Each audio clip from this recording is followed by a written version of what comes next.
Shabbat Shalom. Shabbat Shalom. And am I loud enough? Great. I want to thank the clergy for this great honor and privilege. It's fun to teach Torah. It's fun to have an excuse to look at and read the Torah. And it's fun to share words of Torah. In this week's Torah portion, Balak, we read about a Moabite king, Balak, who hires a prophet, Balaam, to curse the Israelites.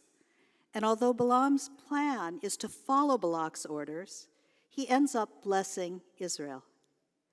2 years ago, I gave a Devar Torah on this week's Parsha, right here, and I wanted to explore blessings and curses and how one person's blessing could be another person's curse.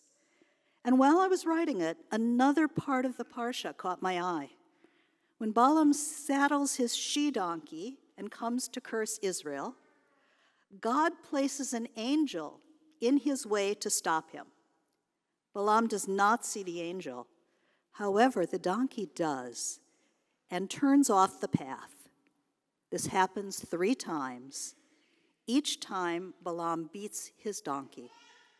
And finally, the donkey speaks to him, saying, "What have I done to you that you have beaten me these 3 times?" I knew there was a Devar Torah there, but it was not the Devar Torah I was giving and wanted to give.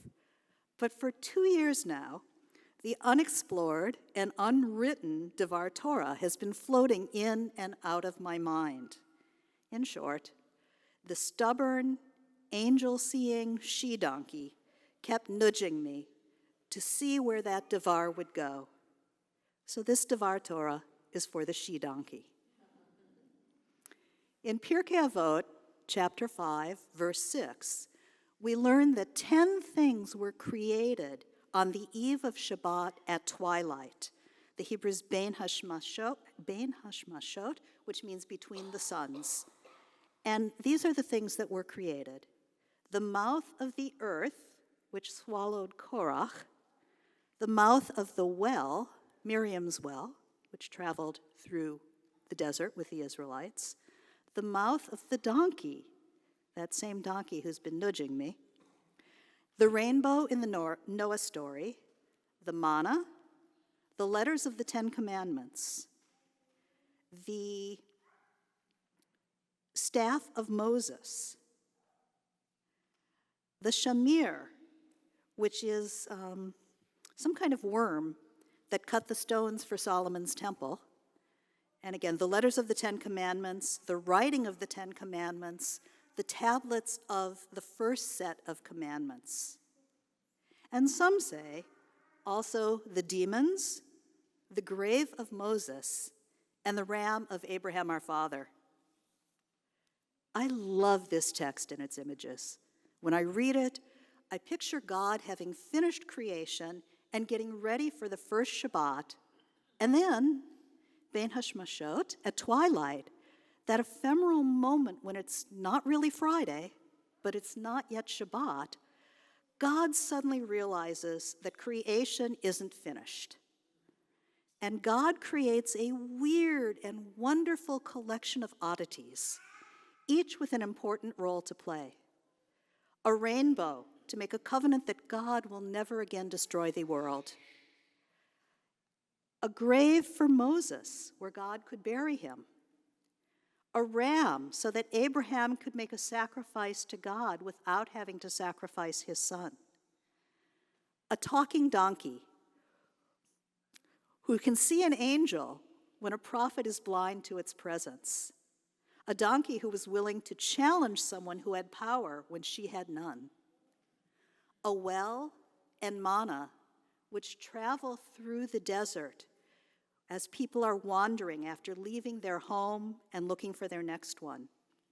The tools to create the 10 Commandments, and a worm that can cut stones. I imagine God racing around to get everything done, even as we do some weeks, hustling and bustling to finish everything from our working week before going to shul and peacefully relaxing into Shabbat. And I wonder, Why does God need to create these things? Can't God just offer up a miracle when it's needed, right? Well, when I think of dusk or twilight, or my favorite word for this part of day, the Scottish gloaming, which probably sounds much better if you have a Scottish accent, I don't think of hustling and bustling and twilight. I think of a magical time in space, a time that is neither here nor there, a time that calls for painters to get out their canvas and their oils, for poets to grab a pen and paper, a time when the rabbits come out of their burrows for their evening meal. And I saw 16 of them yesterday while I was taking an evening walk. I think of summer evenings when the daylight lingers on and feels like it will never end. It's a time when our imagination can go wild, stimulating all kinds of ideas.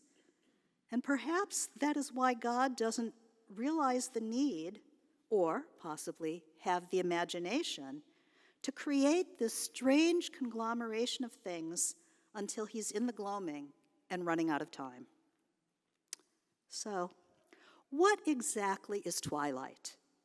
That neither here nor there time. It turns out there are 3 different twilights. Civil twilight begins at sunset and lasts about 45 minutes. It's the time when street lights are supposed to be turned on, and we're supposed to use the lights in our cars. Then comes nautical twilight.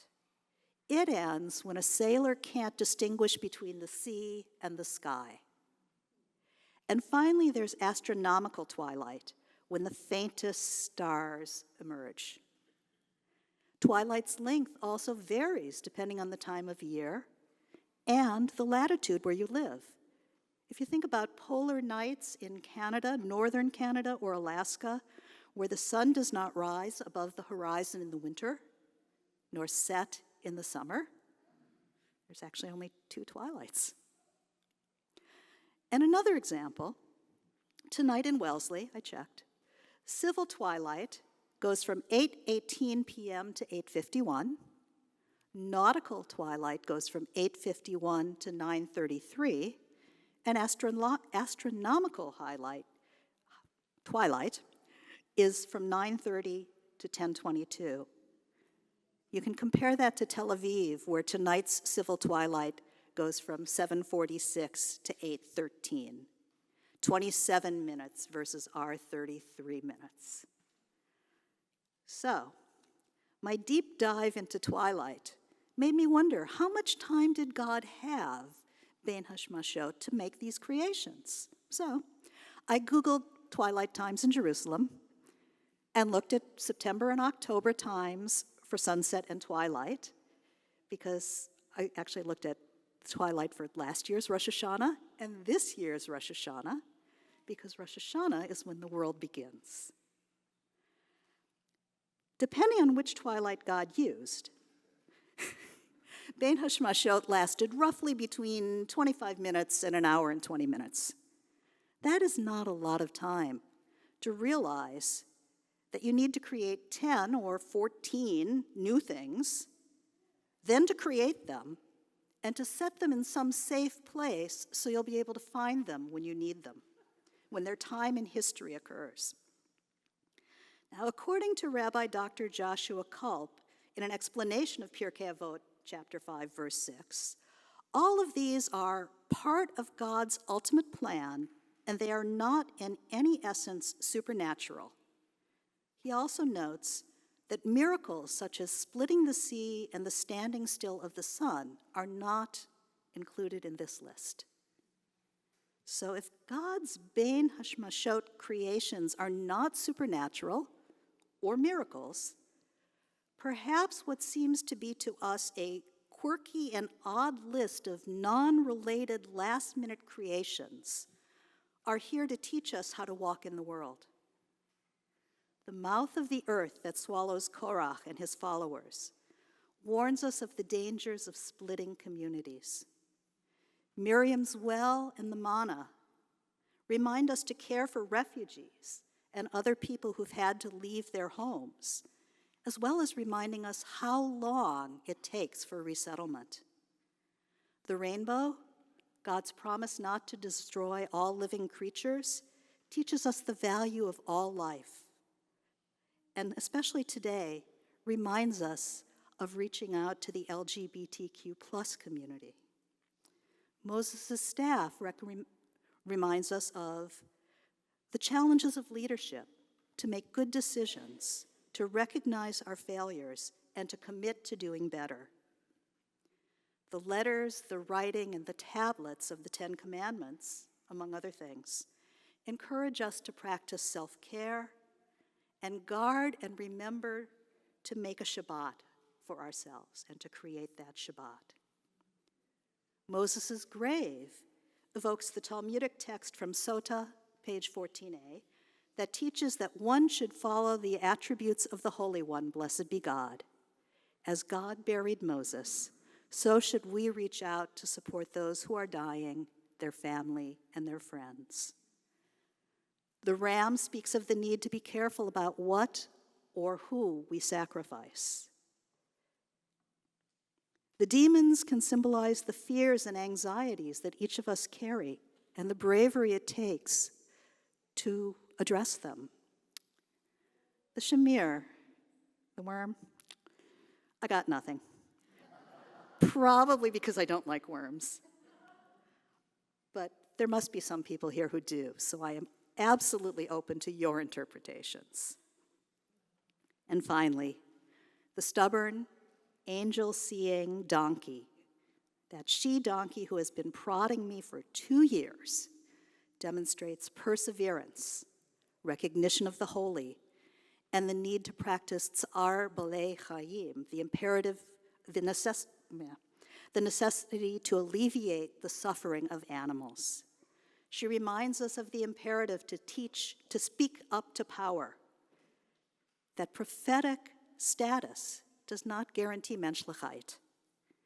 And those with the lowest of status, in this case, female and a donkey, have as much or more to teach us than we might imagine.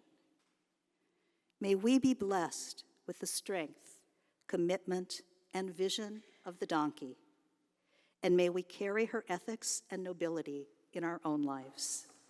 Ken Yehi Ratzon, may this be God's will. Yasher Koach. Thank you, Rabbi.